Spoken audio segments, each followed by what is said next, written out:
RTC బస్సులో ఉన్న మహిళలపై యాసిడ్ దాడి చేసిన ఘటన విశాఖ ఐటీఐ జంక్షన్ వద్ద జరిగింది. బీఆర్టీఎస్ రహదారిపై ప్రయాణిస్తున్న ఆర్టీసీ బస్సుపై గుర్తు తెలియని వ్యక్తి యాసిడ్ విసిరాడు. దీంతో బస్సులో కిటికీ పక్కన కూర్చున్న ముగ్గురు మహిళలపై ఆ యాసిడ్ పడింది. ముగ్గురు మహిళల కళ్లు మండి కేకలు పెట్టారు.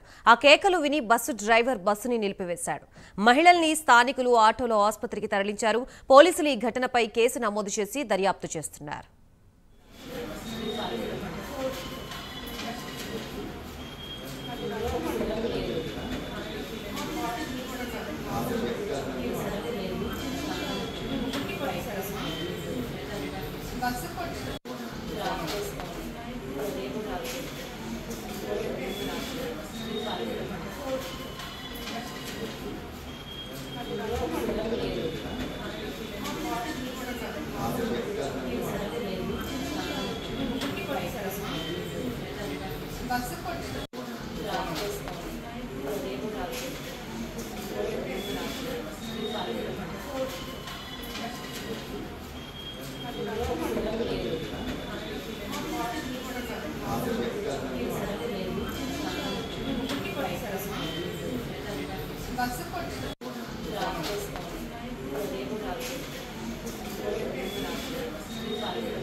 ఆర్టీసీ బస్సులో ఉన్న మహిళలపై యాసిడ్ దాడి చేసిన ఘటన విశాఖ ఐటీఐ జంక్షన్ వద్ద జరిగింది. బీఆర్టీఎస్ రహదారిపై ప్రయాణిస్తున్న ఆర్టీసీ బస్సుపై గుర్తు తెలియని వ్యక్తి యాసిడ్ విసిరాడు. దీంతో బస్సులో కిటికీ పక్కన కూర్చున్న ముగ్గురు మహిళలపై ఆ యాసిడ్ పడింది. ముగ్గురు మహిళల కళ్లు మండి కేకలు పెట్టారు. ఆ కేకలు విని బస్సు డ్రైవర్ బస్సును నిలిపివేశాడు. మహిళల్ని స్థానికులు ఆటోలో ఆసుపత్రికి తరలించారు. పోలీసులు ఈ ఘటనపై కేసు నమోదు చేసి దర్యాప్తు చేస్తున్నారు.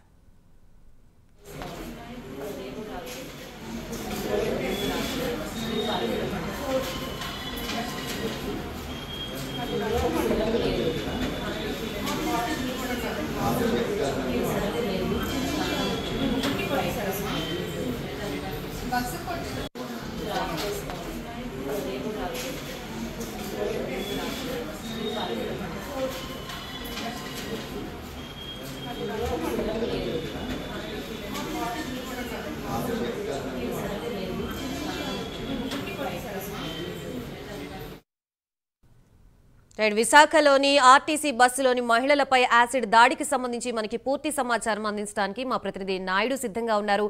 నాయుడు, చెప్పండి, అసలు ఘటన ఏ విధంగా జరిగింది? పోలీసులు ఏ కోణంలో విచారిస్తున్నారు? Thank you Gayatri.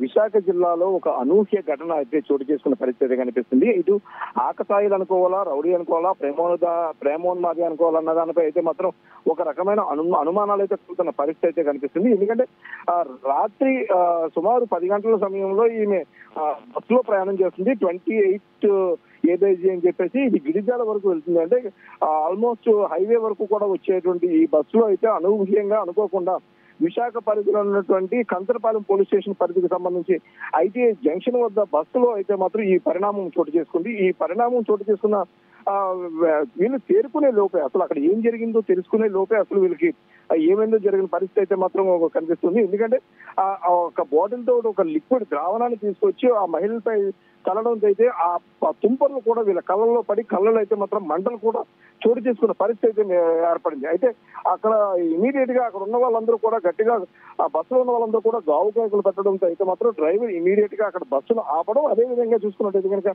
ఆపి వెంటనే అక్కడ ఉన్న వాళ్ళందరూ కూడా మొత్తం చుట్టుపక్కల ఉన్న వాళ్ళందరూ కూడా ఇమీడియట్ గా ప్రథమ చికిత్స నిమిత్తం అయితే మాత్రం వీళ్ళని ఇమీడియట్ గా హాస్పిటల్ కూడా చేర్పించడం కూడా జరిగింది. అయితే ఈ జరిగిన తర్వాత ఇది ఏంటి, ఈ లిక్విడ్ ఏంటి అన్న దానిపై అయితే మాత్రం పలు కోణాల్లో కూడా ఇప్పటికే వీళ్ళు పోలీసులకి ఇన్ఫర్మేషన్ ఇచ్చిన తర్వాత పోలీసులు కూడా రావడం జరిగింది. దీని తర్వాత Right. వీళ్ళు హాస్పిటల్కి వెళ్ళి అక్కడ జరిగినటువంటి దీనిపై అయితే మాత్రం పూర్తి విచారణ చేపడుతున్న పరిస్థితి కనిపిస్తుంది. అంటే దీని పూర్తి స్థాయిలో విచారణ రైట్, థ్యాంక్ యూ నాయుడు.